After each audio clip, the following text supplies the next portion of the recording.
Hello students, in last lecture we have studied thermochemical equations and guidelines for writing thermochemical equations. In this lecture, first we have to see about standard enthalpy of formation, and this standard enthalpy of formation is represented by symbol delta H0 of F. Consider the reaction H2 gas plus 1 of O2 gas, it gives H2O liquid, and standard enthalpy of formation is equal to minus 286 kilojoule.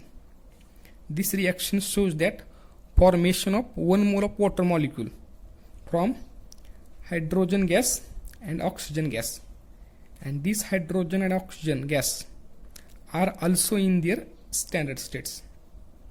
He reaction काय indicate करते तर 1 मोल water molecule बनलाय standard स्टेटमध्ये, आणि तो कशापासून बनलेला आहे तर हायड्रोजन गॅस आणि ऑक्सिजन गॅस, आणि ही दोन्ही गॅस पण कसे आहेत त्याच्या स्टँडर्ड स्टेटमध्ये आहेत. मग ह्या रिॲक्शनची एंथॅल्पी किती असणार आहे तर मायनस 286 किलोजूल. मग ही जी रिॲक्शनची एंथॅल्पी आहे तीच एंथॅल्पी म्हणजे काय असणार आहे, फॉर्मेशनची एंथॅल्पी असणार आहे. कळतंय? म्हणजे ही रिॲक्शन होण्यासाठी किंवा ही रिॲक्शन झाल्यानंतर एंथॅल्पीचं चेंज किती आहे मायनस 286, आणि ही रिॲक्शन काय दाखवते तर 1 मोल वॉटर मॉलिक्यूल तयार झालाय. याचा अर्थ 1 मोल वॉटर मॉलिक्यूल तयार होण्यासाठी एवढीच एंथॅल्पी लागणार आहे. म्हणजे हा जो एंथॅल्पीचा चेंज आहे तो काय असणार आहे, फॉर्मेशनची एंथॅल्पी असणार आहे. When 1 mole of liquid water is formed from hydrogen and oxygen gases in their standard states, the enthalpy change for this reaction. ह्या रिॲक्शनचा एंथॅल्पी चेंज हा आहे. The enthalpy change for this reaction is the standard enthalpy of formation of water. समजतं मी काय म्हणतो ते? म्हणजे 1 मोल वॉटर मॉलिक्यूल बनलाय, 1 मोल वॉटर मॉलिक्यूल हायड्रोजन आणि ऑक्सिजन गॅसपासून बनलाय, आणि ह्या रिॲक्शनचा एंथॅल्पी चेंज मायनस 286 किलोजूल आहे. आणि हा जो रिॲक्शनचा एंथॅल्पी चेंज आहे तो एंथॅल्पी चेंज म्हणजेच काय, स्टँडर्ड एंथॅल्पी ऑफ फॉर्मेशन आहे. का बरं फॉर्मेशन आहे? कारण की इथं 1 मोल वॉटर मॉलिक्यूल बनलेला आहे.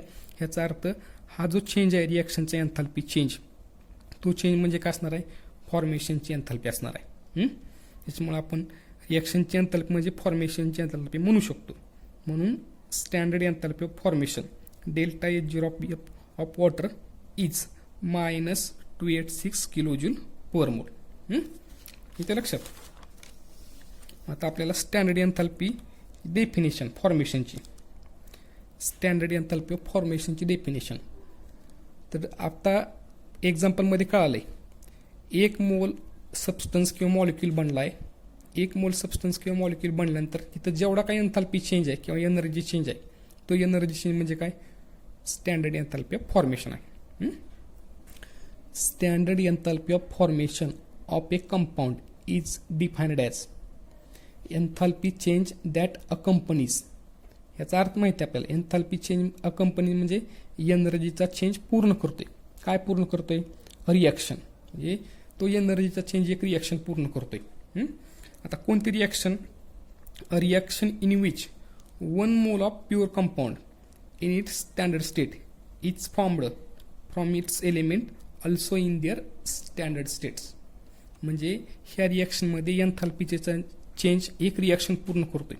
कोणती रिॲक्शन पूर्ण करतोय तर त्या रिॲक्शनमध्ये 1 मोल प्युअर सबस्टन्स बनतोय. 1 मोल प्युअर सबस्टन्स त्याच्या स्टँडर्ड स्टेटमध्ये बनतोय. आणि कशापासून बनतोय तर एलिमेंटपासून बनतोय. आणि ते एलिमेंट पण कसे आहेत तर ते एलिमेंट पण कसे स्टँडर्ड स्टेटमध्ये आहेत. समजतंय? लक्षात आलंय? Reaction in which 1 mole of pure compound, म्हणजे ज्या रिॲक्शनमध्ये थोडक्यात किंवा त्या रिॲक्शनमध्ये 1 मोल प्युअर कंपाऊंड त्याच्या स्टँडर्ड स्टेटमध्ये बनतोय. कशापासून बनतोय, फ्रॉम इट्स एलिमेंट, त्याच्या एलिमेंटपासून बनतोय. आणि ते एलिमेंट पण कसे आहेत स्टँडर्ड स्टेटमध्ये. लक्षात. त्याच्यामुळे इथं जो काही एनर्जी चेंज आहे तो चेंज म्हणजे काय, स्टँडर्ड एंथॅल्पी ऑफ रिॲक्शन. किंवा सिम्पल म्हणू शकतो आपण 1 मोल प्युअर सबस्टन्स बनलाय. कुठली रिॲक्शन असेल, फॉर एक्झाम्पल आहे carbon graphite plus 2H2 gas, काय मिळाले CH4 गॅस. इथं 1 मोल CH4 बनलाय. 1 मोल CH4 गॅस कशापासून बनलाय, कार्बन आणि हायड्रोजन गॅसपासून, एलिमेंटपासून बनलाय. आणि हे सगळे कसे आहेत स्टँडर्ड स्टेटला आहेत. इथं जो काही एनर्जी चेंज असणार आहे तो एनर्जी चेंज म्हणजे काय स्टँडर्ड एन्थाल्पी ऑफ फॉर्मेशन. समजतंय. कुठलंही एक्झाम्पल असू द्या, कुठलाही मॉलिक्यूल बनत असेल CH4 असा काय नाही, कोणताही मॉलिक्यूल बनत असेल तर तिथं जो काही एनर्जी चेंज असणार आहे तो चेंज म्हणजे काय फॉर्मेशनची एन्थाल्पी असणार आहे. मग example formation of 1 mole of CH4, formation of 1 mole of CH4 in the standard state from the element carbon and hydrogen. And these elements are also in their standard states, and this reaction is represented by carbon graphite plus 2H2 gas, it gives CH4 gas, and standard enthalpy of formation is equal to minus 74.8 kilojoule, and it is also represented as standard enthalpy of formation of CH4, that is standard enthalpy of formation of CH4 is equal to minus 74.8 kilojoule. काही मॉलिक्युलच्या फॉर्मेशनचे example बघायचे आपल्याला. For example CO2 आणि water molecule. आता CO2 मॉलिक्यूलचं formation कशापासून होणार आहे तर CO2 मॉलिक्यूलमध्ये carbon हा एलिमेंट आहे, म्हणजे आपल्याला एलिमेंट कुठला घ्यावा लागेल कार्बन ग्राफाईट, आणि प्लस सेकंड एलिमेंट कोणता आहे ऑक्सिजन गॅस, म्हणजे हे दोन्ही स्टँडर्ड स्टेटला, आणि त्यापासून काय बनणार आहे CO2 गॅस. आणि रिॲक्शन बॅलन्स आहे का बघायचे. रिॲक्शन बॅलन्स आहे, ही रिॲक्शन काय झाली फॉर्मेशनचे CO2च्या फॉर्मेशनची. नंतर वॉटर मॉलिक्यूलचं फॉर्मेशन कशापासून होणार आहे H2 gas plus O2 gas, and it gives H2 liquid. इथं जो काही कंपाऊंड बनतोय तो स्टँडर्ड स्टेटला आहे, आणि एलिमेंट पण कसे आहेत स्टँडर्ड स्टेटला आहेत. आणि बॅलन्स बघायचं झालं तर इथं काय घ्यावं लागेल 1/2 O2. आणि ही जी रिॲक्शन आहे ती काय standard reaction of formation for the H2 molecule. आणि इथं जो काही एनर्जी चेंज असणार आहे तो एनर्जी चेंज म्हणजे काय standard enthalpy of formation for H2 और CO2. पुढचा पार्ट महत्वाचा आहे. The reaction to form substance from its constituent element is hypothetical.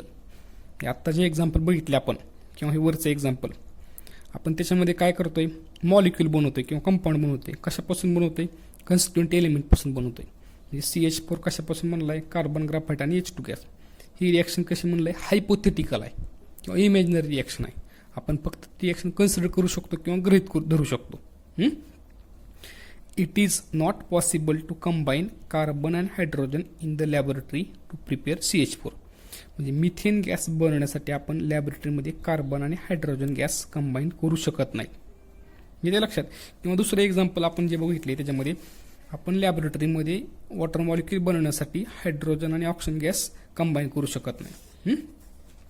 मग तुम्हाला इथं एक प्रश्न पडला पाहिजे आपण जर हे कंबाईन करू शकत नव्ह तर ह्या फॉर्मेशनची एन्थाल्पी कशी कॅल्क्युलेट केलेली आहे ते आपण पुढे बघणार आहोत.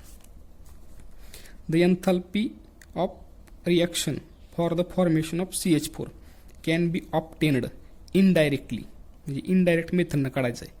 कारण की आपण डायरेक्ट कंबाईन तर करू शकत नाही, आणि डायरेक्ट जर कंबाईन केलं नाही तर तिथं रिॲक्शनचा आपली एनर्जीचा चेंज कळणारच नाही ना. समजते का मी काय म्हणतो हे लक्षात घ्या. आपण समजा कार्बन ग्राफाईट आणि H2 हे दोन गॅस कंबाईन केले समजा म्हणतो मी, तर तिथं जो काही एनर्जी चेंज आपल्याला दिसू शकतो. पण त्याने काय म्हणलंय आपण ते कंबाईन करू शकत नाही. मग एनर्जी चेंज कसा काढलाय तर डायरेक्ट आपल्याला काढता येणार नाही, इनडायरेक्ट मेथडनं. The enthalpy of reaction for the formation of CH4 can be obtained indirectly, indirect मेथडनं. पण कसा by knowing standard enthalpy changes for the system. सिस्टीमचे स्टँडर्ड एन्थाल्पी चेंजेस किंवा स्टँडर्ड एन्थाल्पी ऑफ फॉर्मेशन म्हणू शकतो. स्टँडर्ड एन्थाल्पी ऑफ फॉर्मेशन आपण काढू शकतो. नेक्स्ट पॉईंटमध्ये the value minus 74.8 kilojoule per mole corresponding is the hypothetical reaction. ही जी व्हॅल्यू आहे ती कशी आहे हायपोथेटिकल रिॲक्शनची करस्पॉन्डिंग व्हॅल्यू आहे. आता मग अशाचा प्रश्न होता सगळ्यात महत्त्वाचा, आपण डायरेक्ट कंबाईन करू शकत नाही, मग आपल्याला एनर्जी कशी कळणार आहे. तर त्यासाठी पुढं पॉईंट दिलेला आहे standard enthalpy of reaction from standard enthalpies of formation. म्हणजे आपल्याला रिॲक्शनची एन्थाल्पी कॅल्क्युलेट करायची आहे. कशापासून प्रत्येक एलिमेंटच्या फॉर्मेशनची एन्थाल्पी नसून. समजते मी काय म्हणतो ते. म्हणजे पूर्ण रिॲक्शनची एन्थाल्पी ही कॅल्क्युलेट करायची आपल्याला ह्या वॉटर मॉलिक्यूलच्या फॉर्मेशनची. तर आपल्याला ह्या प्रत्येक एलिमेंटचा हायड्रोजन, ऑक्सिजन आणि वॉटर मॉलिक्यूल ह्या प्रत्येकाची पर्टिक्युलर फॉर्मेशनची एन्थाल्पी माहीत असली पाहिजे आणि त्या फॉर्मेशनच्या एन्थाल्पीवरून आपण रिॲक्शनची एन्थाल्पी काढू शकतो किंवा पूर्ण रिॲक्शनच्या फॉर्मेशनची एन्थाल्पी काढू शकतो. मी परत एकदा बोलतोय, पर्टिक्युलर प्रत्येक एलिमेंटच्या फॉर्मेशनच्या एन्थाल्पीवरून आपल्याला रिॲक्शनची एन्थाल्पी काढायची आहे आणि ती रिॲक्शनची एन्थाल्पी म्हणजेच ह्या फॉर्मेशनची एन्थाल्पी असणार आहे. पॉईंट कुठला आहे? Standard enthalpy of reaction from standard enthalpies of formation. म्हणजेच काय कळालंय? स्टँडर्ड एन्थाल्पी ऑफ रिॲक्शनची आपल्याला स्टँडर्ड एन्थाल्पी काढायची आहे. कशापासून? स्टँडर्ड एन्थाल्पीज ऑफ फॉर्मेशन म्हणजे पर्टिक्युलर एलिमेंटचे. The standard enthalpies of formation of compound, बघा लक्षात घ्या, standard enthalpies of formation of compound are used to determine standard enthalpies of reaction. मग असे बोलत ते सांगितले, म्हणजे आपल्याला रिॲक्शनची स्टँडर्ड एन्थाल्पी काढायची आहे रिॲक्शनची. मग रिॲक्शनची स्टँडर्ड एन्थाल्पी काढण्यासाठी कशाचा उपयोग होईल? तर standard enthalpy of formation of compound. समजले? म्हणजे प्रत्येक एलिमेंटचा किंवा प्रत्येक रिॲक्शनमध्ये जे काही रिॲक्टंट आणि प्रोडक्ट आहे त्या प्रत्येकाच्या फॉर्मेशनची जी काही एन्थाल्पी आहे त्या फॉर्मेशनची एन्थाल्पी आपण रिॲक्शनची एन्थाल्पी कॅल्क्युलेट करता येणार आहे. मग कॅल्क्युलेशन ऑफ डेल्टा H0R म्हणजे काय? रिॲक्शनची enthalpy. Calculation of delta H0R from delta H0F. Delta H0F म्हणजे काय? फॉर्मेशनची enthalpy. Calculation of delta H0R from delta H0F of compound are based on the following. हे कळालंय? म्हणजे आपल्याला काय कॅल्क्युलेट करायचे आहे? रिॲक्शनची एन्थाल्पी. कशापासून? फॉर्मेशनची एन्थाल्पीपासून. त्यासाठी पुढचे पॉईंट महत्त्वाचे आहेत. The standard enthalpy of formation of an element is 0. म्हणजे प्रत्येक एलिमेंट, कुठला एलिमेंट असेल त्याच्या फॉर्मेशनची एन्थाल्पी काय असणार आहे? 0. Standard enthalpy of formation of H2 is equal to Cl2 is equal to standard enthalpy of formation of carbon is equal to 0. दुसरं कुठलं एक्झाम्पल असेल, समजा मर्क्युरी असेल, फक्त ते कसं असलं पाहिजे? स्टँडर्ड स्टेटमध्ये असलं पाहिजे. समजते? मर्क्युरी असेल किंवा F2 गॅस असेल किंवा Fe असेल त्याचं एलिमेंटल फॉर्म, तर ह्या प्रत्येकाच्या फॉर्मेशनची एन्थाल्पी किती असणार आहे? 0 असणार आहे. कळते? Standard enthalpy of formation of element, प्रत्येक एलिमेंटच्या फॉर्मेशनची एन्थाल्पी 0 असणार आहे. नंतर standard enthalpy of formation of compound is equal to its standard enthalpy. आता माहिती आहे आपल्याला, इथे दिलेलं आहे बघा, standard enthalpy of formation of compound is equal to its simple. आता एन्थाल्पी कशाने सांगतोय? Hनं, आणि स्टँडर्ड म्हणल्यानंतर काय? H0 म्हणजे काय होणार आहे? H0 of compound. हे सेंटेन्स कळालंय? Standard enthalpy of formation of compound is equal to enthalpy किंवा स्टँडर्ड एन्थाल्पी ऑफ कंपाऊंड. समजले? Next, consider the reaction A moles of A plus B moles of B, it gives C moles of C plus D moles of D. Here small a, small b, C and D are the number of moles of reactant and product. त्याच्यानंतर आता इथं A, B, C, D हे reactant आणि product आहेत. तिथं H0A दिलेले आहेत value बघा, H0A, H0B, H0C आणि H0D हे काय आहेत? स्टँडर्ड एन्थाल्पी ऑफ कंपाऊंड आहेत बरं का. स्टँडर्ड एन्थाल्पी ऑफ कंपाऊंड आहेत, पर्टिक्युलर त्या कंपाऊंडच्या एन्थाल्पी आहेत. म्हणजे H0A, H0B, H0C आणि H0D are the standard enthalpy of compound ABCD respectively. मग आता काय करायचं आपल्याला पुढं? नेक्स्ट,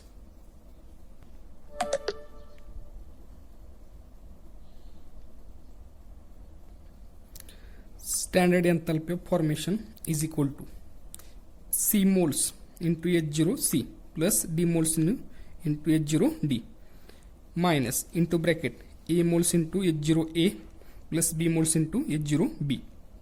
म्हणजे हे C, D, A, B काय नंबर ऑफ मोल्स आहेत किंवा त्या रिॲक्शनमधले कोइफिशियंट आहेत.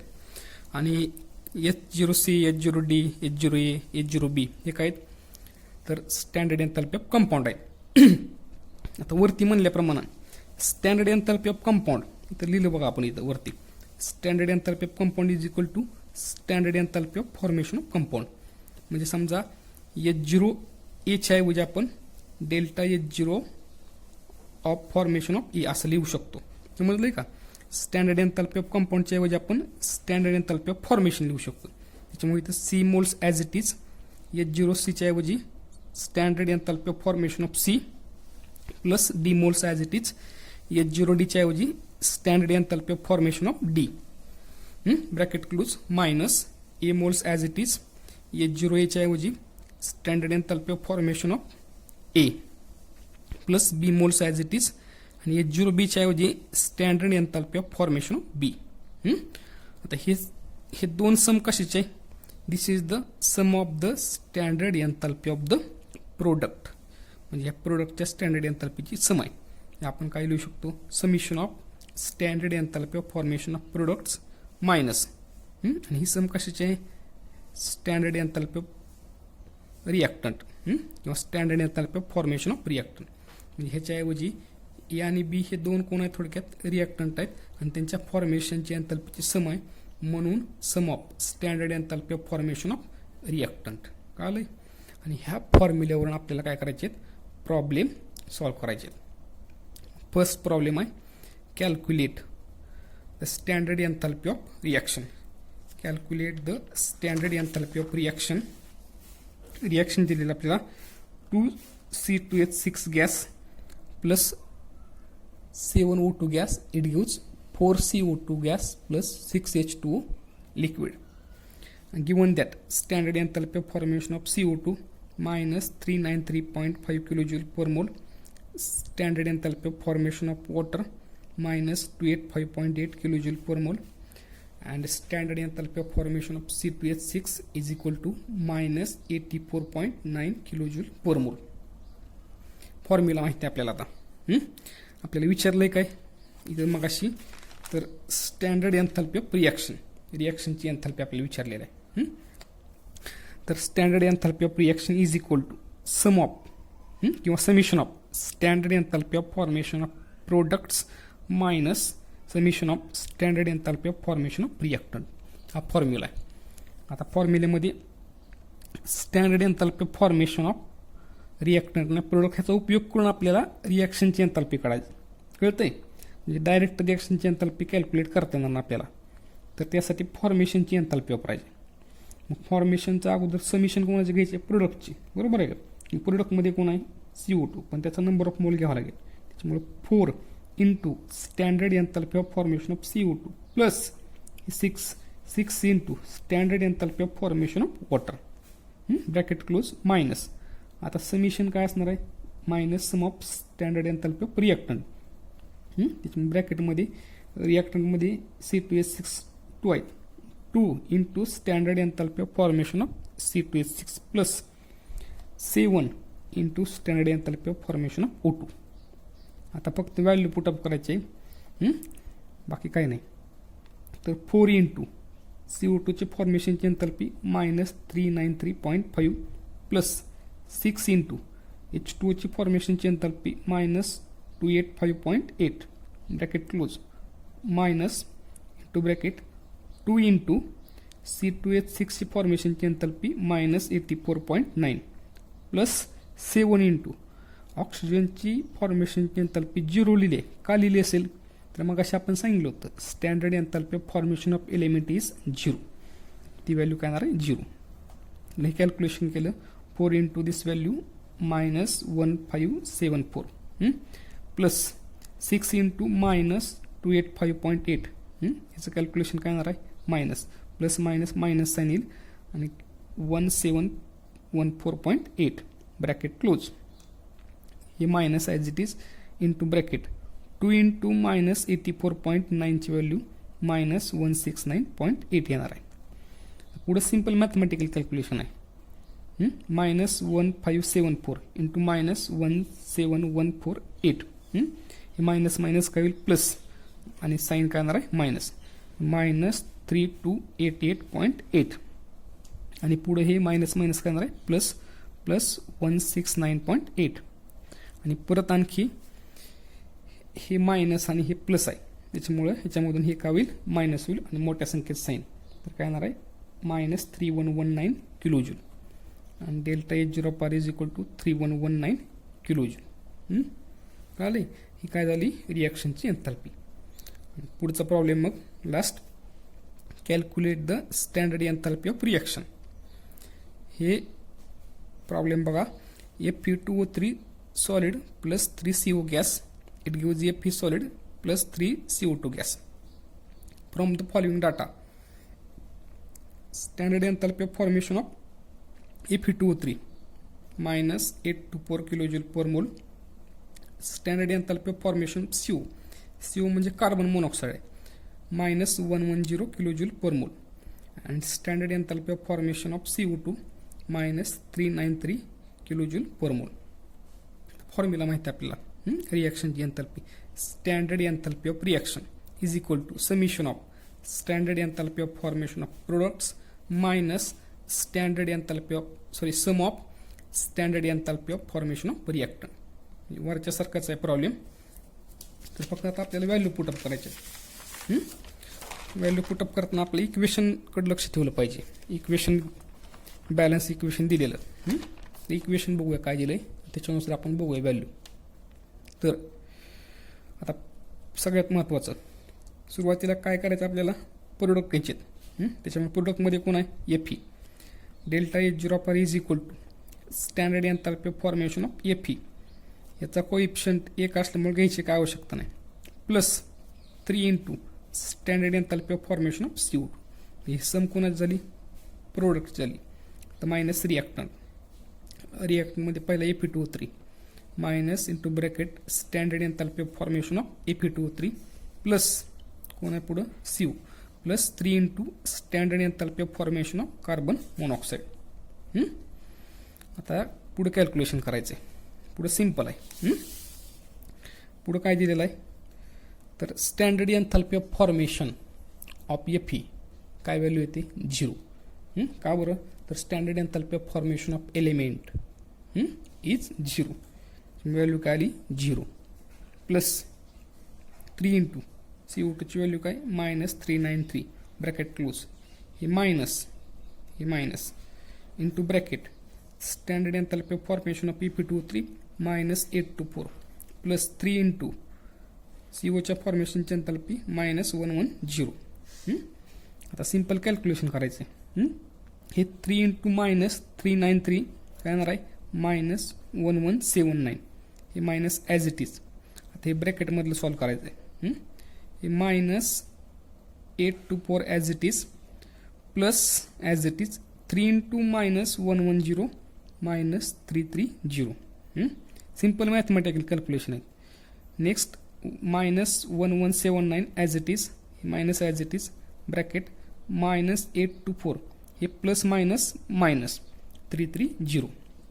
Next minus 1179 as it is, हे मायनस ॲज इट इज, हे मायनस मायनस काय येणार आहे, प्लस मोठ्या संख्येचं साईन मायनस, हे मायनस 1154.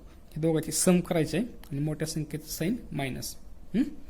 परत नेक्स्ट हे मायनस 1179 ॲज इट इज आणि हे मायनस मायनस काय येणार आहे, प्लस 1154. आणि मग लास्टला कॅल्क्युलेशन मायनस 1179 ही मोठी संख्या आहे आणि प्लस 1154 ही लहान संख्या आहे. ह्याच्यामधून हे मायनस करायचं आहे. तर व्हॅल्यू काय येणार आहे, 25 किलो जूल. मायनस साईन राहिलं इथं, मोठी संख्या असल्यामुळे याला काय येणार आहे, मायनस 25 किलो जूल. त्याच्यामुळं लास्टला standard enthalpy of reaction is equal to minus 25 kilo joule. लक्षात आलंय? ओके.